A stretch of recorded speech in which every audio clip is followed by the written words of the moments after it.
Abençoe a todos os nossos irmãos, a todos os nossos amigos, aos nossos internautas, os que estão conectados conosco. Para nós constitui-se um prazer imenso, uma alegria grande em ter a liberdade de entrar na sua casa com a sua permissão para levar o melhor do coração de Deus para o seu coração. Já se ouviu uma mensagem poderosa, a primeira nesta manhã, louvores belíssimos que tocaram certamente na sua alma e que verdadeiramente Deus vai continuar te abençoando. Nesta manhã eu quero convidar aos nossos irmãos a carta de Paulo aos Tessalonicenses, capítulo 4, versículo 13 ao 18, aonde lemos: Não quero, porém, irmãos, que sejais ignorantes acerca dos que já dormem, para que não vos entristeçais como os demais que não têm esperança. Porque se cremos que Jesus morreu e ressuscitou, assim também aos que em Jesus dormem, Deus os tornará a trazer com ele. Dizemos-vos, pois, isto pela palavra do Senhor, que nós, os que ficarmos vivos para a vinda do Senhor, não precederemos os que dormem. Porque o mesmo Senhor descerá do céu com alarido, com voz de arcanjo, com trombeta de Deus, e os que morreram em Cristo ressuscitarão primeiro. Depois nós, os que ficarmos vivos, seremos arrebatados juntamente com eles nas nuvens, a encontrar o Senhor nos ares, e assim estaremos sempre com o Senhor. Portanto, consolai-vos uns aos outros com esta palavra. Aleluia. Meus amados, quero na manhã deste dia falar acerca da segunda vinda de Jesus. Segunda vinda de Jesus. Por que segunda vinda de Jesus?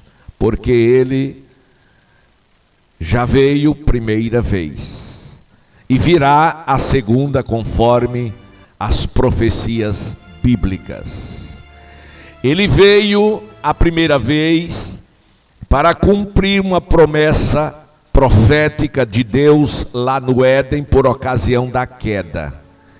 E ele veio exatamente cumprindo esta promessa, que nascido de mulher, glória a Deus, ele se fez homem e habitou entre nós, e vimos a sua glória, a glória do unigênito do Deus Pai Todo-Poderoso. Gênesis 3:15, disse Deus: porém inimizade entre ti e a mulher, entre a tua semente e a semente e a sua semente.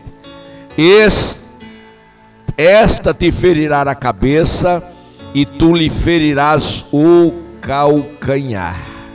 Isto, por ocasião da queda, Deus já providencia a redenção para o homem. Então, quando Deus olha dos céus à terra, os homens estão como ovelhas sem pastor, desgarrados, e ele providencia para este homem uma tão grande salvação. E é aí que Deus, no seu amor, dá o seu melhor, o seu único filho. João 3,16 vai dizer: porque Deus amou o mundo de tal maneira que deu seu único filho, para que todo aquele que nele crer não sofra, mas tenha a vida eterna. Quando Paulo em Romanos 8:1 diz: porquanto agora nenhuma condenação há para os que estão em Cristo Jesus, ele estava falando e apontando para todo aquele que, sendo alvo do amor de Deus, abraçaram a ideia da salvação e entregaram as suas vidas para Jesus. Uma vez a vida entregue para Jesus, para estas pessoas não há mais condenação, porque A Bíblia diz que o amor de Deus, Deus amou de tal maneira que deu a quem? A Jesus, para que todo que nele crê, foi o caso dessas 7 pessoas que ouviram e creram, não sofra, mas tenha a vida eterna, é a promessa de Deus. Então Jesus veio, primeiro, como servo, para salvar o mundo dos seus pecados. Queridos, Deus havia sentenciado a todos os homens a condenação eterna como consequência do seu pecado. Deus havia sentenciado. Contudo, amados irmãos, quando o pecado na terra se proliferou de uma forma tão intensa que magoou e feriu a santidade de Deus, Deus resolve destruir. Mas na terra tinha um homem justo, reto, temia a Deus e achou graça nos olhos do Senhor. E por amor a este homem, Deus resolve dar uma oportunidade à humanidade, através de uma grande salvação por meio de Noé. E Noé tornou-se o pregoeiro da justiça, e não só ele pregou, mas ele também edificou, ele construiu. Então nós encontramos aqui a pregação e a ação. Ele construiu uma enorme arca e construía e pregava o arrependimento para que os homens pudessem escapar do juízo de Deus que estava por vir. Mas infelizmente aquela geração não atentou para a palavra, não aceitou a palavra, a mensagem de Noé, e rejeitou a Deus. E no dia em que Deus entra em juízo, toda aquela geração, exceto a família de Noé, escapou do juízo de Deus. E agora vem Jesus Cristo e diz: como foi nos dias de Noé, assim será também na vinda do Filho do Homem. Então Jesus Cristo veio como servo, e como servo ele nos serviu, como servo ele pagou o preço do nosso pecado, como servo ele morreu no Calvário, e no Calvário ele deu a maior vitória, a maior conquista, que foi o direito de aqueles que nele crê tivesse a vida eterna. Então Jesus Cristo, primeira vez, ele veio como servo, mas virá segunda vez. Primeira vez, ele veio para a salvação do homem, do mundo inteiro. E segunda vez, ele virá, primeiro, para a igreja, que são os seus, e segundo, para Israel, como promessa. Na segunda vinda, para a salvação, ou para levar os seus para os céus, ele virá na segunda vez em 2 etapas. A primeira etapa, Jesus vem para a igreja. A segunda etapa, ele virá com a igreja. A primeira etapa da segunda vinda, Jesus virá como ladrão, e a segunda, ele virá como um relâmpago. Está escrito: lembra-te, pois, do que tens recebido e ouvido e guardado, e arrepende-te, senão virei sobre ti como ladrão, senão saberás que horas sobre ti virei. Apocalipse 3:3 já advertiu Jesus que aquela igreja se lembrasse que ele estaria vindo, e por ele estar vindo, ele se lembrasse daquilo que tinha ouvido, a pregação, guardasse aquilo que havia recebido e se arrependesse. Porque se não houvesse arrependimento, se eles não vigiassem, ele viria como ladrão. E como ladrão, via inesperadamente, glória a Deus, no momento em que ninguém estaria esperando, aleluia. Mas a Bíblia ainda vai dizer: louvado seja Deus, eis que venho como ladrão. Bem-aventurado aqueles que vigiam, bem-aventurado aquele que guarda as suas vestes, para que não ande nu, e não vejam as suas vergonhas. Apocalipse 16:15. Observe, meus amados e queridos irmãos, que na primeira etapa da primeira vinda, Jesus Cristo vem como ladrão. E é por esta razão que esta igreja está olhando para cima e dizendo Maranata, que significa ora vem, Senhor Jesus. Esta igreja, meus amados e queridos irmãos, ela está vestida com vestes de salvação. Esta igreja, meus amados e queridos irmãos, ela tem vestes para que não ande nu. Nu quer dizer desprotegida, a exemplo de Adão, o primeiro homem, a exemplo de Adão, o homem perfeito, a exemplo de Adão, o homem que morava no paraíso, a exemplo de Adão, o homem que tinha perfeita comunhão com Deus e todos os dias estava na presença dele. Mas a Bíblia diz que Adão, ele terminou sendo enganado pela serpente, e a serpente conseguiu deixá-lo nu. E quando ele perdeu as vestes da salvação, ele perdeu a comunhão com Deus, ele ficou depressivo e ele terminou sendo expulso do paraíso. Vai para você, meu irmão, uma advertência: Jesus Cristo está voltando. Ele virá como ladrão, ele virá em um momento em que ninguém está esperando.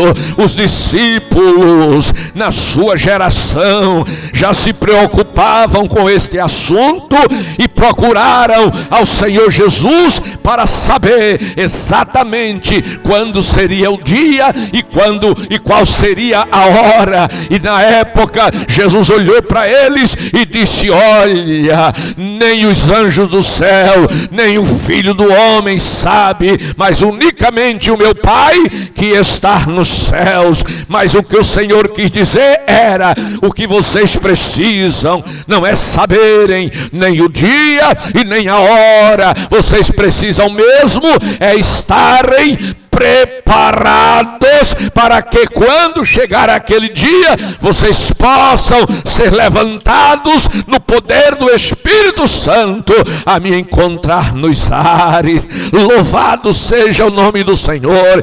Escute, amados irmãos, você precisa sim estar com vestes de salvação.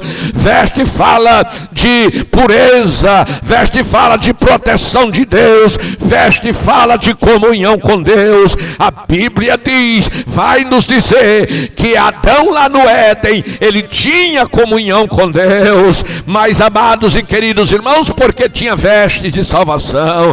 A Bíblia diz que ele tinha paz interior, que ele tinha autoridade delegada pelo próprio Deus de governar tudo e todos. Mas agora, quando perdeu as vestes, ele ficou depressivo, ele entrou num estado terrível de isolamento.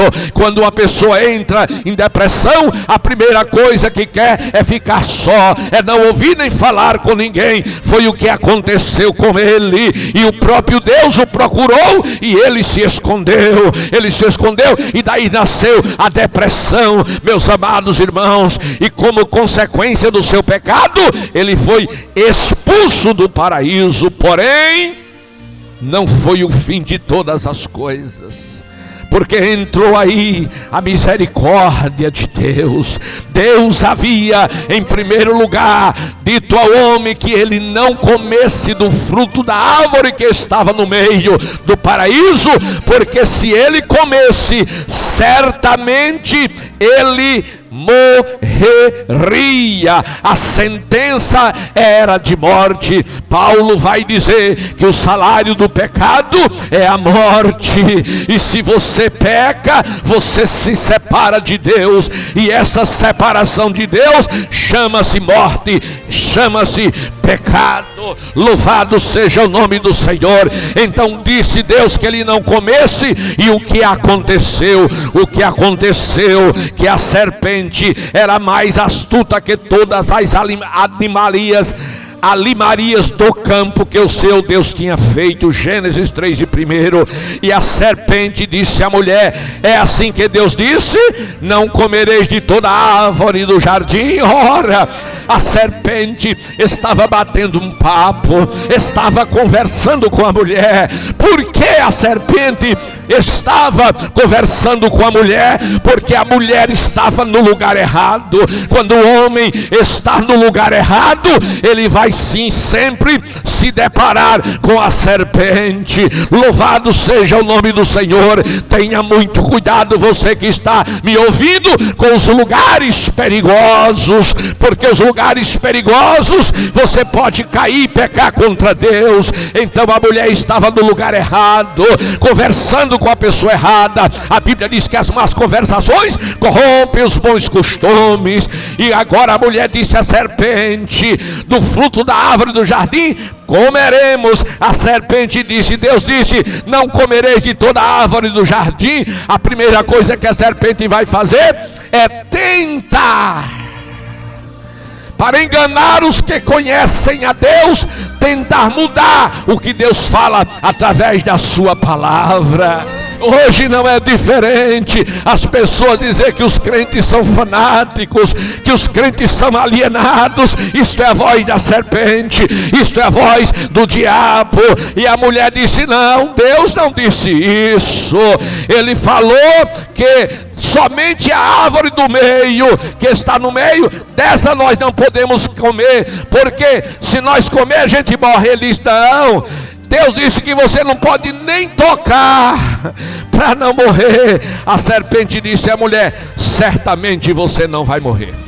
Deus está enganando a você. O diabo diz hoje: a Bíblia é um livro como qualquer outro.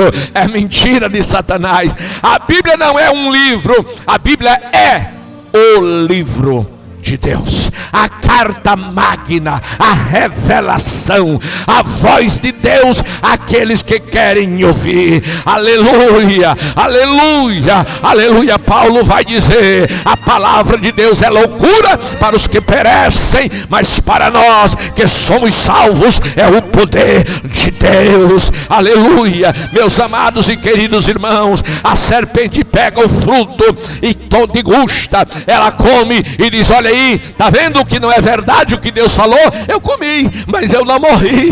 E ela terminou, ela enganando a mulher. E a mulher, diz a Bíblia no versículo 6, que a mulher viu, em primeiro lugar, vendo a mulher viu que aquela árvore era boa para se comer. Segundo, a mulher achou agradável, foi atraída pelos olhos. Louvado seja o nome do Senhor. Em terceiro lugar, ela sentiu desejo daquele fruto. Em quarto lugar, ele tomou. Em quinto, ela comeu, e ao comer ela morreu. Não fisicamente, mas morreu espiritualmente.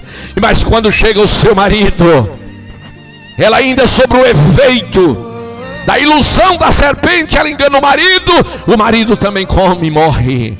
E agora aparece Deus: Adão! E a primeira coisa que ele fez foi entrar em depressão. Ele correu. Como alguém pode correr de Deus? Com medo. E quem tem medo não é perfeito em amor. Do que ele estava com medo? Do seu próprio erro, do seu próprio pecado. Ele sabia que estava errado. Ele admitia que o que estava fazendo é errado. Como todos os homens, ou a maioria, admite o pecado da cachaça, do fumo, das drogas, do vício, da mentira, da prostituição, da depravação e da imoralidade. Sabe que é errado, mas diz: é bom e eu gosto. Aí quando Deus se manifesta, aí ele corre, tem medo. Por quê? Porque Deus é santo, porque Deus é justo, ele é sujo e pecador. Ele diz: Deus vai me matar. A primeira coisa que o diabo forma na mente do homem é que Deus é mau, é que Deus acaba, destrói, mata. Não, de forma alguma. Escute, Deus dá uma oportunidade, misericórdia. 3:21 diz a Bíblia: e Deus os vestiu. Deus imolou um animal com a pele. Deus fez veste e os vestiu. Antes de Deus vestir, o que foi que eles fizeram?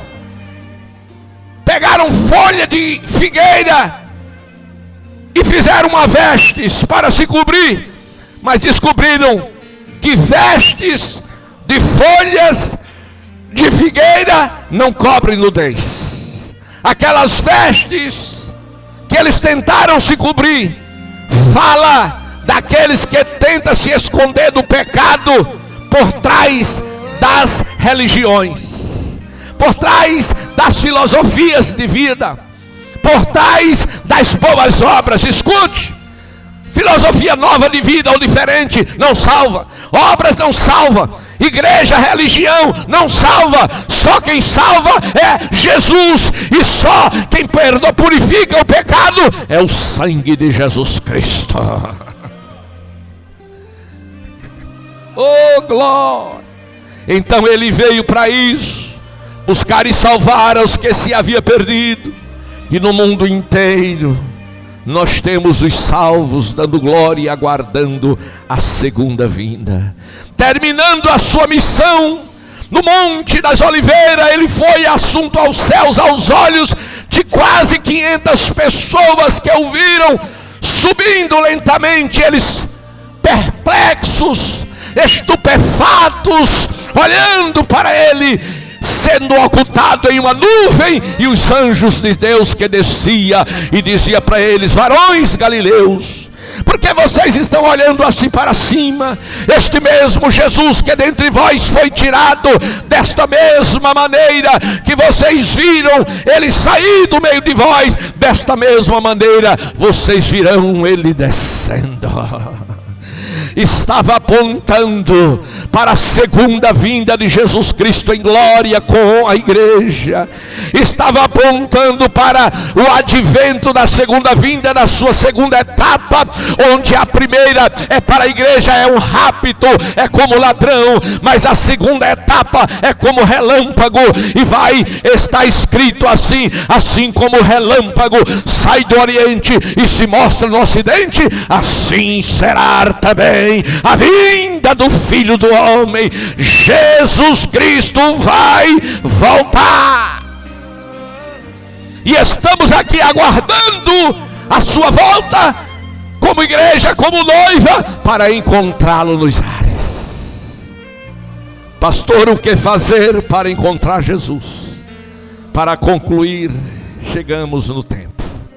Para concluir, para você se encontrar com o noivo, para você se encontrar com ele nos ares, em primeiro lugar, você tem que ser a noiva. Porque o noivo não vem buscar a prostituta, o noivo não vem buscar a namorada antiga, não vem buscar, não, ele vem buscar a sua noiva.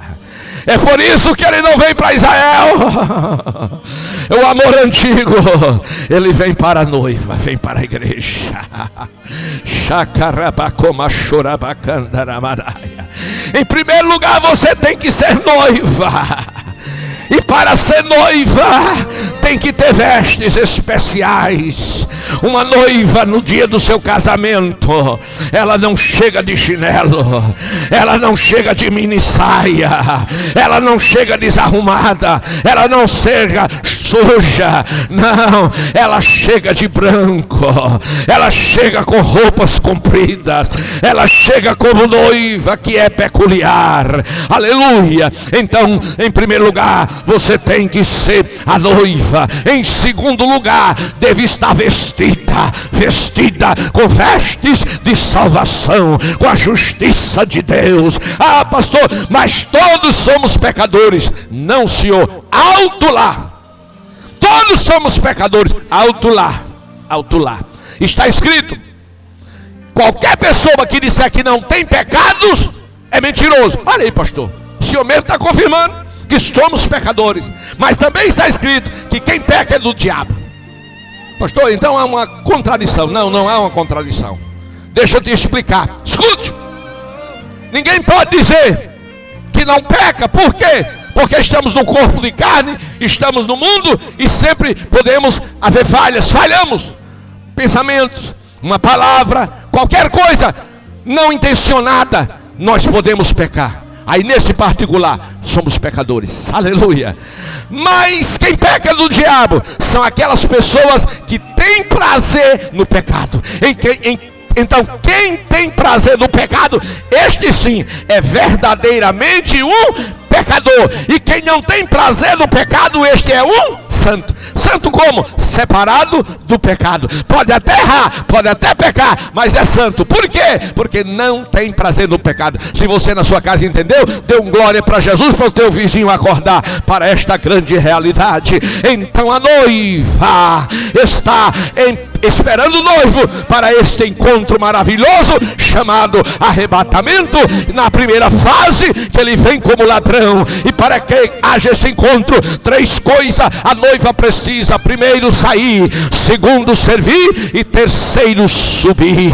Louvado seja o nome do Senhor Jesus Cristo. Você lembra de Rebeca? Rebeca, Abraão mandou trazer para o seu filho uma noiva. Escute, Abraão mandou trazer para o seu filho uma noiva, aleluia. E mandou quem? Eliezer. Abraão é um tipo de Deus, Eliezer um tipo do Espírito Santo. E foi buscar a noiva, aonde? Na igreja, na casa dela, aleluia. E quando ele chegou, encontrou a moça, encontrou e pediu um sinal, que aquela que fosse verdadeiramente a noiva do filho do seu Senhor. Deus desse um sinal, porque a igreja é santa, ela tem um sinal. E ele encontrou a moça, e a moça era bonita, e a moça era virgem, e a moça era trabalhadora. E ela diz a Bíblia que a moça,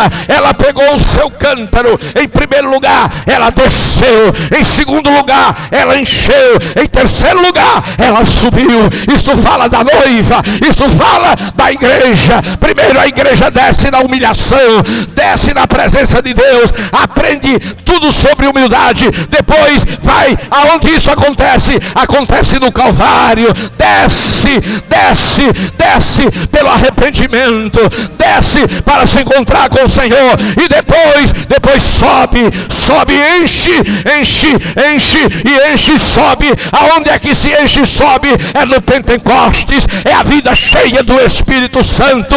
Depois que enche, aí sobe para se encontrar com o noivo pela promessa. Primeiro lugar, a noiva tem que sair. Segundo lugar, a noiva tem que servir. E em terceiro lugar, a noiva tem que subir. Escute: sair, servir e subir. Sair da onde? Do sistema diabólico implantado por Satanás. A Bíblia vai dizer que o mundo jaz no maligno, aleluia. A Bíblia vai dizer que por se multiplicar a iniquidade, o amor de muitos esfriarão. Está falando do que está acontecendo nas igrejas, esfriamento espiritual, o escândalo. Mas Jesus disse: ai daquele por quem vier o escândalo. Escute, meus amados irmãos, você precisa saber que o que está acontecendo no meio evangélico é um cumprimento profético. Louvado seja o nome do Senhor Jesus Cristo. Uma certa feita, aleluia, um moço me chamou. Ele era chefe da segurança e trabalhava comigo. E ele me chamou e disse: irmão, e agora o que é que você me diz? Eu digo: o que é que está acontecendo? Ele disse: olha, esse moço é o seu irmão, é o irmão da sua igreja. Ele foi pego agora roubando. O que é que o senhor me diz? Eu olhei para ele, eu disse: sabe o que é que eu lhe digo? É porque ele não experimentou o novo nascimento de Deus. Sabe o que é que eu lhe digo? Aleluia, que ele não é noiva do Cordeiro. Sabe o que é que eu lhe digo? Que ele não deixou os costumes que ele trouxe lá da antiga vida dele. Sabe o que é que eu lhe digo? Que Jesus chamou 12 homens e um deles vendeu a Jesus por 30 moedas. Sabe o que é que eu lhe digo? A Bíblia diz que muitos são chamados e poucos são os escolhidos, e a Bíblia diz que nem todos que dizem Senhor, Senhor, herdará o reino dos céus. Escute, a igreja é limpa, é pura, é sem mancha, é sem mácula. A igreja ainda é o melhor lugar do mundo de qualquer pessoa está. Oh, aleluia. Escute, o melhor lugar de você estar não é no botequim, o melhor lugar de você estar não é na praia pelado, o melhor lugar que você está não é numa boca de fumo se drogando, não é na cachaça. O melhor lugar de você estar é na presença de Deus, e esse lugar se chama Igreja do Senhor Jesus Cristo, e para estar nela tem que sair do mundo. Muitas pessoas vêm para a igreja, mas não são igrejas. Muitas pessoas vêm para a igreja, mas não saem do mundo. É um pé na igreja e um pé no mundo. Raimundo, crente Raimundo. Glória a Deus. Mas aqueles que chegam aqui com um coração sincero, quebrantado, entregam a vida para Jesus, Jesus muda e entra na vida dele. E quando ele vem, ele deixa o sistema implantado por Satanás. Aleluia. Por quê? Porque ele crê. Provérbios 1, capítulo 1 e versículo 23. Convertei-vos pela minha repreensão, diz o Senhor, e eis que abundantemente derramarei sobre vós o meu espírito, e revelarei a ti as minhas palavras. Quando o homem se converte, não é quando ele se convence. Tem muitas pessoas convertidas, mas não é convencida. Qual é a diferença, pastor? De 40 centímetros. A diferença está entre a mente e o coração. Mente e coração tem 40 centímetros cientificamente comprovado. Glória a Deus. E a diferença é exatamente de 40 centímetros. Por quê? Porque você pode estar intelectualmente consciente de que a igreja é o melhor lugar. Você está intelectualmente. Você sabe o que é certo e o que é errado. Glória a Deus. Mas você não consegue fazer o que é certo, nem consegue deixar de fazer o que é errado. Então você é um crente natural. Você é um crente carnal. E o crente natural, ele anda pela carne. E o crente carnal, natural, anda pela carne. E o carnal anda por influência satânica. E está dentro da igreja, tem uma religião, mas não nasceu de novo, não se converteu. Ele serve a Deus com a mente, com o intelecto. Ele sabe o que é certo e errado, conhece a Bíblia toda, discute qualquer pessoa. Mas o convertido é diferente. Aleluia! É como Paulo, Saulo de Tarso, cai do cavalo, levanta-se cego. Jesus fala com ele. Ele reconhece que Jesus é Deus. E vai para a rua chamada direita e dobra o joelho, 3 dias de oração e de jejum, e levanta um novo homem. Convertido. Convertido por quê? Porque a palavra não ficou só na mente, desceu ao coração. Encontrou um coração aberto, quebrantado, e Jesus entrou e fez morada. Então uma pessoa assim saiu. Uma pessoa primeiro saiu. Segundo, servir. Para servir é necessário morrer para o mundo, abandonando o pecado e se preparando para entrar no céu. Escute, entre a promessa do céu e a chegada existe uma caminhada. E nessa caminhada para o céu, altos e baixos, chuvas e sol, sereno, tribulações, falsos irmãos, falsos amigos, falsos pastores, falsos profetas. Os falsos vão no meio também. Mas a Bíblia diz que Deus não terá o culpado por inocente. A alma que pecar, esta morrerá, e a que não pecar, viverá. E essa que pecar, descerá para o inferno, e a que não pecar, subirá para o céu. E a que anda no pecado, anda pela carne, anda pelos demônios. E a que não peca, anda com o Espírito Santo, na presença de Deus, vendo a sua glória e sendo cheio do Espírito Santo. Encontro com o noivo tem que sair, tem que servir para que possa subir. E para subir tem que ser diferente, tem que ser poderoso. em palavras, em ação, e tem que ser santo. Paulo diz aos irmãos ali em Tessalônica: eu não quero que vocês sejam ignorantes, ou seja, sem conhecimento. Sem conhecimento do quê? Daquelas pessoas que morreram, para que vocês não fiquem tristes, não fiquem desesperados como aqueles que não têm esperança, não sabem o que está do outro lado. Nós sabemos o que vai acontecer depois da morte, e você sabe? Aí Paulo diz: porque se nós cremos que Jesus morreu, você também crê. Se nós cremos que Jesus ressuscitou, você também acredita. Assim também, aos que em Jesus dormem, ou seja, aqueles que morreram sendo crente, Deus os tornará a trazer com Ele quem? Com Jesus. E Paulo diz: eu digo isto pela palavra, não é minha ideia, não é meu pensamento, não é uma filosofia, não. Eu digo isso pela palavra, pela revelação de Deus. O que é que tu diz, Paulo? Que nós, os que ficarmos vivos para a vinda do Senhor, ou seja, viver com o propósito de encontrar Jesus como noiva, como noivo, nós não precederemos os que dormem, de forma alguma.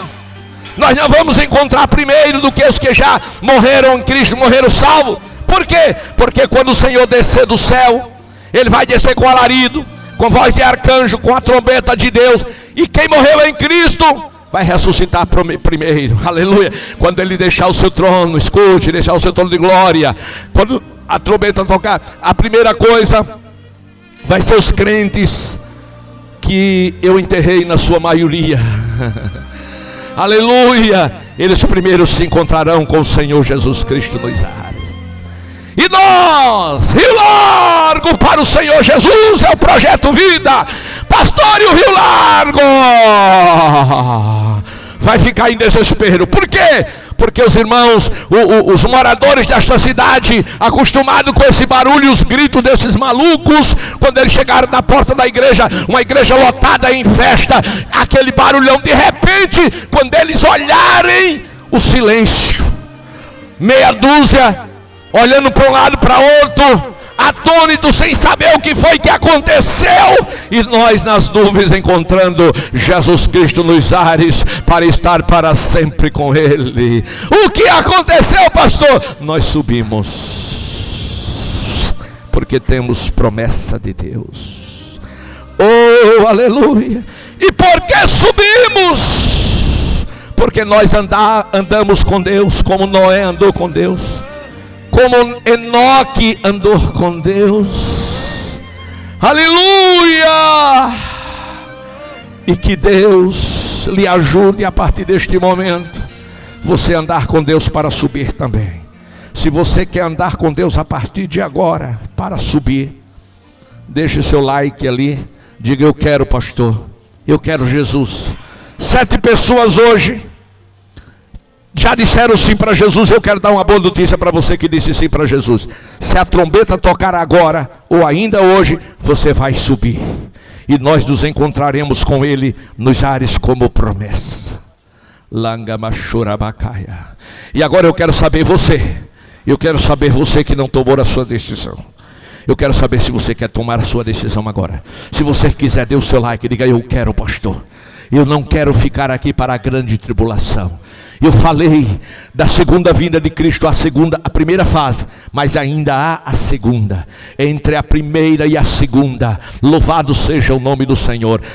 Teremos 7 anos, 3 anos e meio de falsa paz, com a implantação do governo do anticristo, e 3 anos e meio de grande tribulação propriamente dito. E deixa eu te dizer uma coisa, porque este é um assunto de continuidade. Louvado que possivelmente eu trarei numa outra oportunidade acerca da segunda vinda, a segunda fase do Senhor Jesus. Chegou a 8ª vida, chegou mais uma, 8 almas para o Senhor. Escute, a segunda fase do arrebatamento, aleluia, vai ser a salvação pelo fogo. Na segunda fase, glória a Deus, os crentes que não são sinceros, os crentes que não são verdadeiros, os crentes que são mentirosos, os crentes que andam caluniando, os crentes que andam detonando uns aos outros pela internet, pelas redes sociais, vão ficar, pode ficar certo que eles ficarão. Louvado seja o nome do do Senhor Jesus Cristo. Aleluia. E o que vai acontecer? Vai ficar para a grande tribulação. Ora, se hoje você tem o Espírito Santo, você tem força e capacidade dada por Deus, na grande tribulação não vai ter isso. Você tem que vencer com a sua própria força. E tem mais uma coisa: o anticristo não vem para brincadeira. Não está para brincadeira. Não está. E o anticristo está vivo, está no mundo e está mostrando como gato as suas unhas. E o mundo está vendo. O mundo está experimentando e amargando apenas com as unhas do anticristo. Glória. E sabe por que o anticristo já não fez coisas piores? Por causa desta igreja. E é por isso que o diabo quer fazer calar a voz da igreja. Nos países comunistas, eles estão derrubando os templos, derrubando as igrejas. Para quê? Para que ela não impeça a manifestação do anticristo. E ele não faz mais, porque a igreja está na terra. A Bíblia diz que ela é quem detém o anticristo. Sim, Senhor. A igreja tem poder de Deus enquanto igreja aqui na terra. E tem mais: o diabo vai apertar com a igreja. Disso eu sei. Eu sei que a perseguição já começou e vai ser intensificada. Mas o Senhor toma conta da igreja, toma conta do seu povo.